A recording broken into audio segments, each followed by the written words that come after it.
Hi friends, in our last session we have discussed biogas energy, that is biomass energy, then hydel energy, tidal energy, geothermal energy.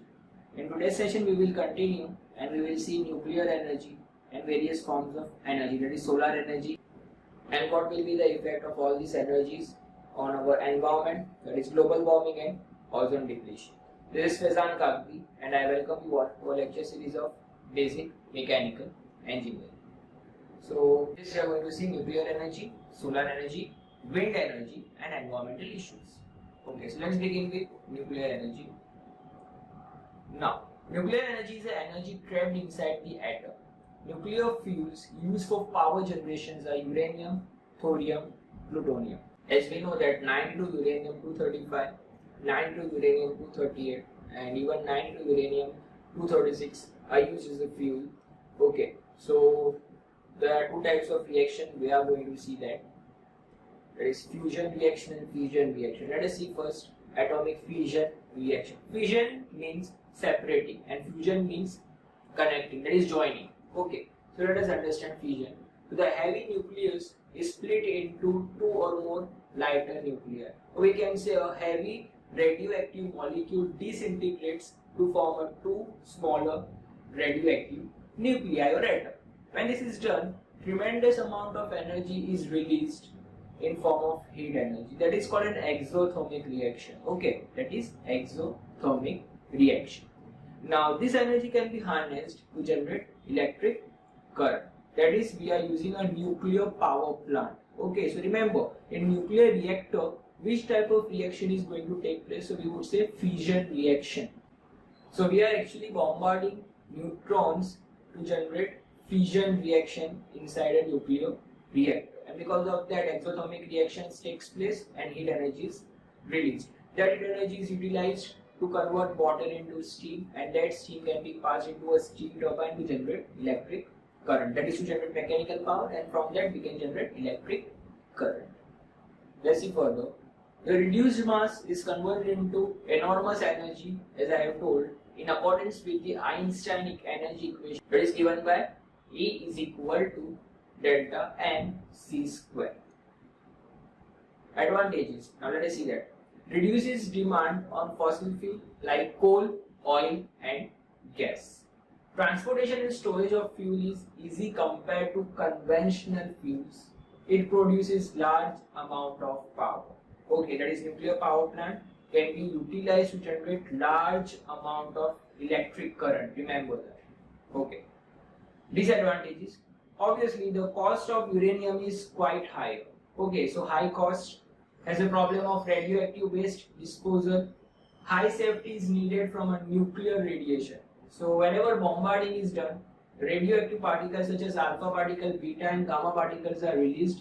If these particles are released in an atmosphere, it can have a worst effect on the environment as well as humans.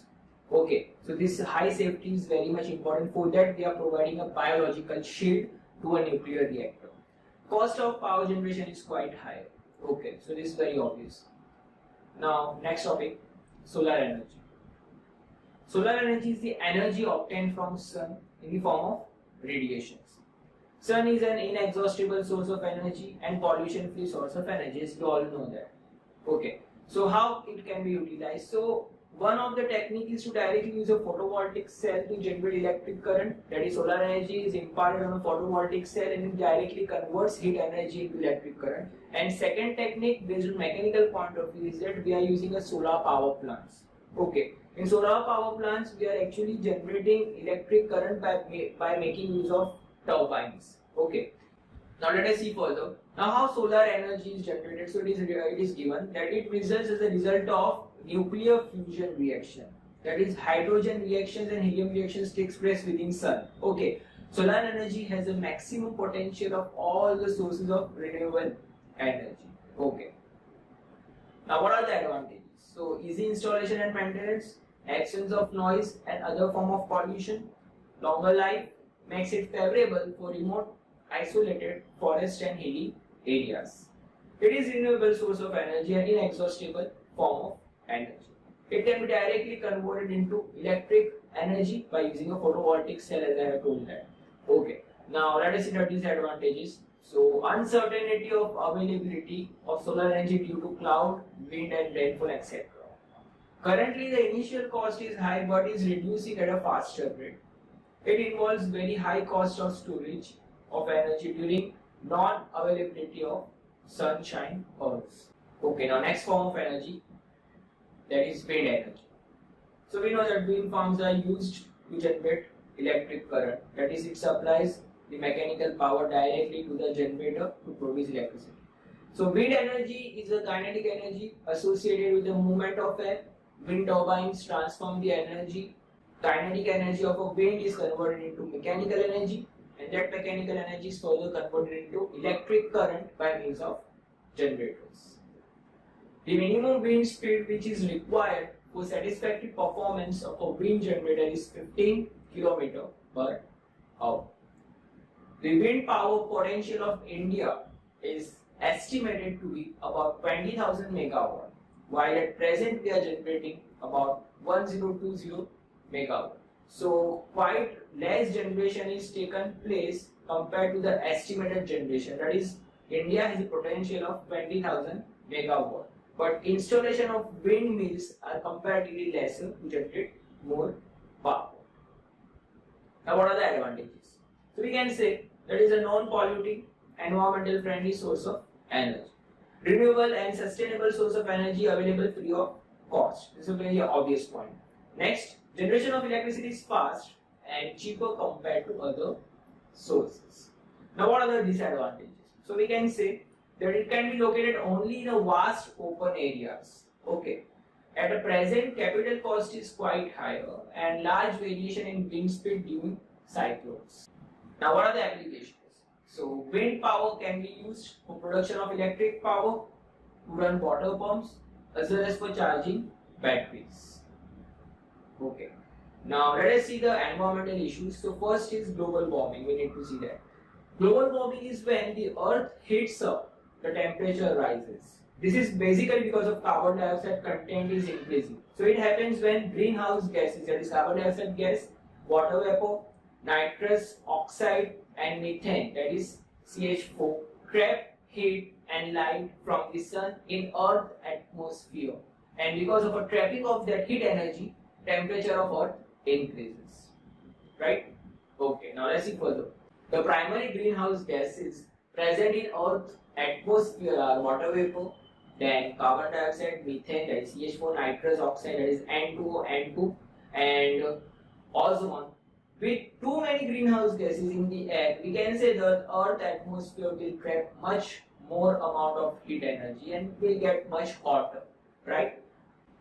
So what is the effect of global warming? We can say that global warming makes the sea rise, and when the sea rises, the water covers many low-land islands. Even the ice areas that is in Atlantic Ocean also melts, and because of that sea level increases. This is very obvious. The pollution that causes global warming is linked to acid rain. Acid rain gradually destroys almost everything it touches. With too many greenhouse gases in the air, Earth's atmosphere will trap too much heat and Earth will get too hot.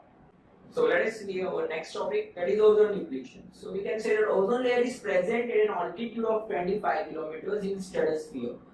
It is about 3 millimeter thick. The layer absorbs 97.99% of sun's high frequency rays and it protects life on Earth. It is basically ultraviolet rays are blocked by ozone layer. But now what is happening? So we can say that ozone depletion takes place, which means reduction of ozone layer in stratosphere. The depletion of ozone is observed using instrument called Total Ozone Mapping Spectrometer, TOMS. It is expressed in Dobson unit, abbreviated as DU. Ozone depletion mainly occurs by chlorine gas, then chlorine oxide ClO, chlorofluorocarbon, nitrogen oxide, bromine, chlorofluorochloride, and electromagnetic radiation. So, in order to reduce the effect of this gases, that is chlorine, which is usually present in a refrigerant, we have changed our refrigerant also. for refrigeration purpose. That is, basically we are using R134 as a refrigerant in our refrigerator. Similarly, we are using R4104 air conditioner. That is, previously it was used R22, which was containing chlorine and fluorine. Okay, so for reducing its effect, we have changed refrigerant. So as you can see, it is written, air conditioners and refrigerator causes ozone depletion. They give out chlorofluorocarbon. Chlorofluorocarbon are also used in some extinguisher and spray cans. CFC causes depletion, especially in cold climate. Remains in our atmosphere for decades. So reaction of O3, that is ozone with chlorine, it is given, that is Cl plus O3 gives CaO plus O2. So the chlorine atom changes an ozone molecule to ordinary oxygen. Now what are the effects? They causes crop failure. They causes skin cancer. Why? Because harmful ultraviolet rays cannot be blocked and it directly reaches to all surface. They can go directly through water, ending up to all aquatic life. Ultraviolet rays can cause more sunburn.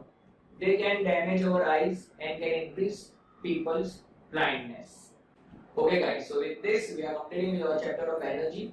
In our next session we will start with our new chapter. So till then, stay tuned and thank you all.